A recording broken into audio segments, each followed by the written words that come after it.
السلام علیکم ورحمۃ اللہ وبرکاتہ۔ میں ہوں محمد اسحاق الہی۔ آج کا جو ہمارا موضوع ہے وہ عورت کے پردے کے حوالے سے ہے اور مرد کے بھی پردے کے حوالے سے ہے۔ اب آپ سوچیں گے کہ مرد کا کیا پردہ ہے، تو میرے بھائی انشاءاللہ تفصیلاً میں بتاؤں گا کہ عورت کا پردہ کیا ہے اور مرد کا پردہ کیا ہے۔ اللہ تعالیٰ مجھے دین اسلام کو سمجھنے اور صحیح معنی میں دین اسلام کو آپ کی طرف پہنچانے کی توفیق عطا فرمائے۔ تو اکثر 8 مارچ کو آپ دیکھتے ہیں وومن ڈے منایا جاتا ہے۔ وہ کہتی ہیں کہ ہمیں آزادی چاہیے اور وہ سڑکوں پہ بازاروں پہ نکل آتی ہیں۔ تو اللہ بہتر جانتا ہے کہ وہ کیوں نکلتی ہیں، لیکن مجھے کچھ بھائیوں نے ریکویسٹ کی تھی کہ اسحاق بھائی آپ پردے کے حوالے سے جو قرآن حکیم میں آیت مبارکہ ہیں وہ ہمیں ذرا تفصیلاً بتا دیں۔ تو 8 مارچ ابھی کچھ دنوں کے بعد یہ دن آئے گا اور آپ کو اکثر عورتیں روڈ کے اوپر جو ہے وہ دکھائی دیں گی، لیکن اکثر جب لوگ وہاں پہ میڈیا والے سوال کرنے کے لیے جاتے ہیں تو وہ جواباً یہ کہتی ہیں کہ آپ کے پاس قرآن حکیم کی کوئی دلیل ہے، کوئی آیت آپ کے پاس ہے؟ اگر ہے تو پھر 8 مارچ کے حوالے سے یا پردے کے حوالے سے ہمیں قرآن حکیم سے دکھائیں۔ تو میرے بھائیو، اگر آپ کے پاس آیت ہے تو آپ ان کو دکھائیں، لیکن یاد رکھیں کہ پہلے آپ کو ان آیت کے بارے میں معلومات بھی ہونی چاہیے۔ تو انشاءاللہ ہم ابتدا کرتے ہیں۔ آج جو پردے کے حوالے سے پہلی آیت کریمہ میں آپ کے سامنے پڑھنے جا رہا ہوں وہ سورہ نمبر 33 اور اس سورت کا نام ہے سورۃ الاحزاب۔ آیت نمبر ہے 59 نمبر۔ یہ حکم اللہ تعالیٰ نے خاص طور پہ نبی کریم صلی اللہ علیہ وسلم کو ارشاد فرمایا ہے۔ حضرت عمر فاروق رضی اللہ تعالیٰ عنہ کے دور مبارکہ میں جب وہ نبی کریم صلی اللہ علیہ وسلم کے ساتھ ہوا کرتے تھے تو حضرت عمر رضی اللہ تعالیٰ عنہ اکثر یہ دیکھتے تھے کہ عورتیں جو ہے وہ بغیر پردے کے گھومتی رہتی ہیں، پھرتی رہتی ہیں۔ تو حضرت عمر رضی اللہ تعالی عنہ کو یہ چیز اچھی نہیں لگتی تھی، وہ پسند نہیں کرتے تھے اس چیز کو۔ تو ایک دن انہوں نے اللہ کے رسول صلی اللہ علیہ وسلم سے ارشاد فرمایا کہ اللہ کے نبی صلی اللہ علیہ وسلم، یہ عورتیں ایسے پھرتی رہتی ہیں تو مجھے یہ اچھا نہیں لگتا، کاش کہ یہ پردے میں ہوتی۔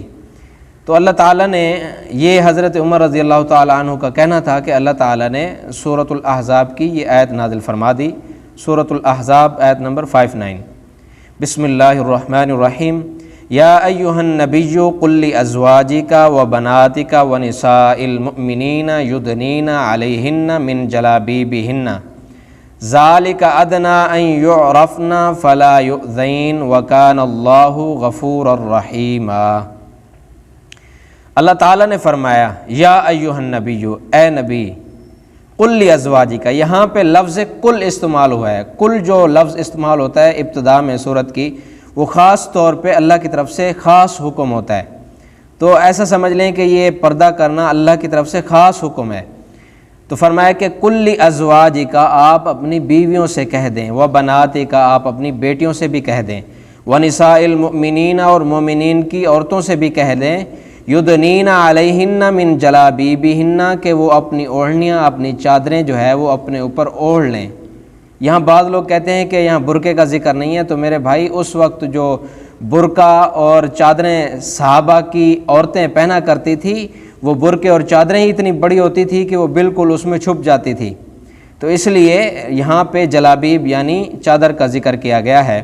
فرمایا کہ ذالک ادنی ان یعرفن فلا یؤذین، اگر تم باپردہ گھومتی ہو تو تمہیں کوئی ایذا نہیں دے سکے گا، تکلیف نہیں دے سکے گا، کیونکہ وہ تمہارے برقعے کی وجہ سے، تمہارے پردے کی وجہ سے یہ سمجھے گا کہ یہ نیک عورت ہے، یہ گناہ کی طرف آنے والی نہیں ہے۔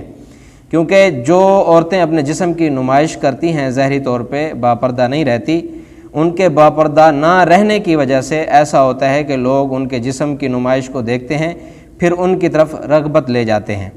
تو میری بہنوں، کوشش کرو کہ باپردہ رہا کرو۔ میرا مقصد یہاں پر کسی پہ تنقید کرنا نہیں ہے، بلکہ قرآن و حدیث کی روشنی میں ایک مسئلے کو واضح طور پہ آپ کے سامنے رکھنا ہے۔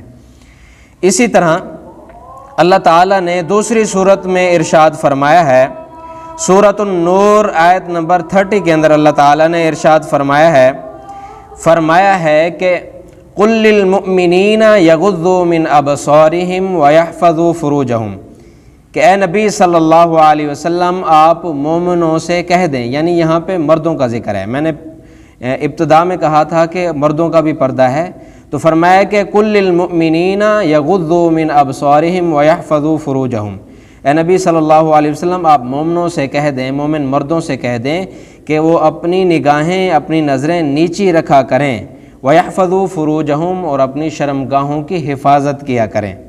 تو یہ ایک طور پہ دیکھا جائے کہ اللہ تعالیٰ نے خاص طور پہ مردوں کو اپنی نگاہیں نیچی رکھنے کا بھی حکم ارشاد فرمایا اور اپنی شرمگاہوں کی حفاظت کرنے کا بھی حکم ارشاد فرمایا ہے۔ اسی سورۃ النور کی اگلی آیت میں اللہ تعالیٰ نے فرمایا ہے وَقُلْ لِلْمُؤْمِنَاتِ يَغْضُضْنَ مِنْ أَبْصَارِهِنَّ وَيَحْفَظْنَ فُرُوجَهُنَّ وَلَا يُبْدِينَ زِينَتَهُنَّ إِلَّا مَا ظَهَرَ مِنْهَا، اور آپ اے نبی صلی اللہ علیہ وسلم مومن عورتوں سے بھی کہہ دیں کہ وہ بھی اپنی نگاہیں نیچی رکھیں۔ یہاں پہ یہ حکم نہیں ہے کہ مرد نیچی نگاہیں رکھیں لیکن عورتیں جو ہیں وہ ان کو پھاڑ پھاڑ کے، یعنی آنکھیں پھاڑ پھاڑ کے دیکھیں، ایسا ممکن نہیں ہے۔ تو یہاں پہ فرمایا گیا ہے کہ مرد بھی اپنی نگاہیں نیچی رکھیں اور عورتیں بھی اپنی نگاہیں جو ہے وہ نیچی رکھیں، اور فرمایا کہ وَلَا يُبْدِينَ زِينَتَهُنَّ، اور وہ اپنی زینت کی نمائش کی جگہیں چھپائیں، إِلَّا مَا ظَهَرَ مِنْهَا، مگر جو ظاہری طور پہ اللہ تعالیٰ نے ان کو ظاہر رکھنے کا حکم دیا ہے، یعنی پاؤں، ہاتھ اور چہرہ وغیرہ۔ لیکن چہرے کا بھی پردہ ہے، وہ ایک الگ سے ٹاپک ہے حدیث مبارکہ میں۔ جو ظَهَرَ مِنْهَا کا لفظ یہاں پہ آیا ہے اس سے مراد پاؤں اور ہاتھ ہیں خاص طور پہ، وہ چہرے والا معاملہ اس میں نہیں آتا۔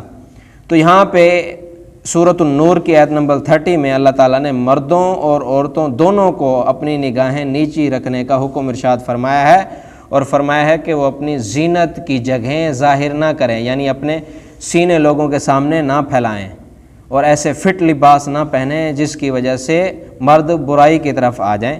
تو ایسا معاملہ بالکل ممنوع ہے، اسلام کی طرف سے بالکل منع ہے۔ دوسرا یہ ہے کہ بخاری شریف میں 1234 نمبر حدیث ہے، یعنی 1234 نمبر حدیث ہے، نبی کریم صلی اللہ علیہ وسلم نے فرمایا کہ جب امام نماز پڑھاتے ہوئے کسی فرائض کو، کسی فرض کو بھول جائے تو پیچھے سے لقمہ دینے کے لیے، بتانے کے لیے، اگر مرد ہے تو وہ سبحان اللہ کہے گا، اور اگر پیچھے عورت کھڑی ہوئی ہے تو وہ اپنے الٹے ہاتھ کے اوپر تالی مارے گی اس طرح سے، لیکن اپنے منہ سے آواز نہیں نکالے گی۔ یہاں پہ یہ بات بھی ثابت ہوتی ہے کہ عورت کی آواز کا بھی پردہ ہے، یعنی ہر کسی سے بات کرتی پھرتی نہ رہے، اس کی بھی ممانعت فرما دی گئی ہے۔ اسی طرح میرے بھائی مسلم شریف میں 949 نمبر حدیث ہے، اس میں بھی نبی کریم صلی اللہ علیہ وسلم نے یہی ارشاد فرمایا ہے کہ عورت کی آواز کا پردہ ہے، وہ جب امام کے پیچھے نماز پڑھ رہی اور امام کسی فرائض میں بھول جائے تو عورت اپنے الٹے ہاتھ پر تالی بجائے گی، سبحان اللہ نہیں کہے گی، بلکہ سبحان اللہ جو ہے وہ مرد کہیں گے، ان کے علاوہ اور کچھ بھی نہیں۔ اسی طرح اللہ تعالیٰ نے سورۃ النساء کی آیت نمبر 3 کے اندر ارشاد فرمایا ہے کچھ مرد جو ہے وہ بہت زیادہ برائی میں ملوث ہو جاتے ہیں اور وہ اس چیز پہ غور و فکر نہیں کرتے کہ ہم کس راستے کی طرف جا رہے ہیں۔ اللہ تعالیٰ نے ارشاد فرمایا ہے فَانْكِحُوا مَا طَابَ لَكُم مِّنَ النِّسَاءِ مَثْنَىٰ وَثُلَاثَ وَرُبَاعَ، کہ تم اپنی پہلی بیوی کے علاوہ 2 نکاح بھی کر سکتے ہو، 3 بھی کر سکتے ہو، 4 بھی کر سکتے ہو، یعنی تم 4 شادیاں کر سکتے ہو، اتنا تک اجازت ہے۔ پہلی کو اگر آپ ایڈ کرتے ہیں، پہلی، دوسری، تیسری اور چوتھی، 4 شادیاں کرنا اسلام میں ممنوع نہیں ہے بلکہ اس کی اجازت دی گئی ہے۔ لیکن اللہ تعالیٰ نے ایک شرط رکھی ہے، وہ شرط یہ ہے فَإِنْ خِفْتُمْ أَلَّا تَعْدِلُوا فَوَاحِدَةً، بس اگر تم ڈرتے ہو کہ تم ان میں انصاف نہیں کر پاؤ گے تو تمہارے لیے وہی ایک بیوی ہی کافی ہے۔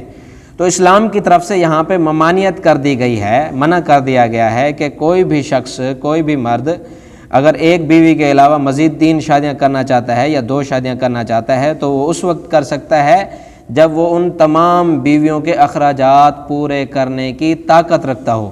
اگر وہ اپنی بیویوں کے اخراجات پورے نہیں کر سکتا تو وہ شادی مزید نہ کرے، اس کو اسلام نے منع کیا ہے، ڈائریکٹلی طور پہ حکم نہیں دیا۔ بعض لوگ اکثر حدیث بیان کر رہے ہوتے ہیں کہ آپ مزید شادیاں کر لیں تو آپ جو ہے وہ پریشانی سے باہر نکل جائیں گے۔ میرے بھائی ایسا نہیں ہے، بلکہ اسلام نے یہی کہا ہے کہ اگر آپ کے پاس طاقت ہے، قوت ہے، آپ اچھا کماتے ہیں، آپ اچھا کھاتے ہیں، تو پھر اس نسبت کی بیس پہ آپ مزید شادیاں کریں، ورنہ اگر آپ کو پتہ ہے کہ آپ مزید بیویوں کے اخراجات نہیں اٹھا سکتے تو اس وقت بالکل ممانعت ہے، کوئی بھی ایک بیوی کے علاوہ مزید شادیاں نہیں کر سکتا اگر وہ اخراجات مکمل طور پہ نہیں اٹھا سکتا۔